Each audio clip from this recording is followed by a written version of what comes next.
One of the other options on flutes that can be very confusing to people is the difference between an inline G and an offset G. What that refers to is the note that is played by your third finger on your left hand, which is the G. On an inline G flute, you will see that the two keys right here are directly in a straight line with each other. On an offset G flute, you can see it's rotated quite a bit towards the front of the instrument. Offset, one might say. The offset G makes it much easier for people who have a short third finger to play the flute.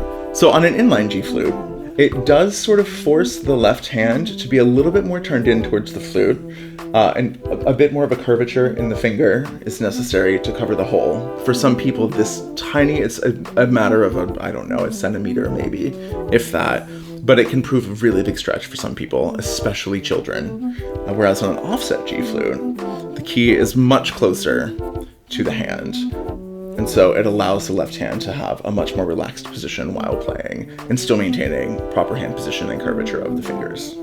In England and in America, an offset G is, by a huge margin, the more popular option these days on flutes. There are 2 extra posts on the flute to hold the key for the offset G. So it does add a tiny bit of weight to the instrument, but as it's in the center of the instrument, it actually sort of helps balance it out a little better.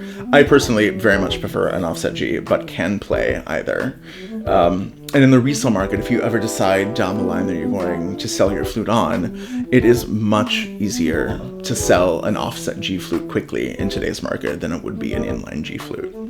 So hopefully you found that informative, and it has taken a lot of the mystery out of some of these terms that you come across when you are looking for a flute. If you have any further questions about these instruments, feel free to contact the team at AFP. They're lovely people at afp@allflutesplus.co.uk, or you can just find them on the web at allflutesplus.com. Don't forget to follow their Instagram page at allflutesplus. Thanks so much, and I'll see you guys next time.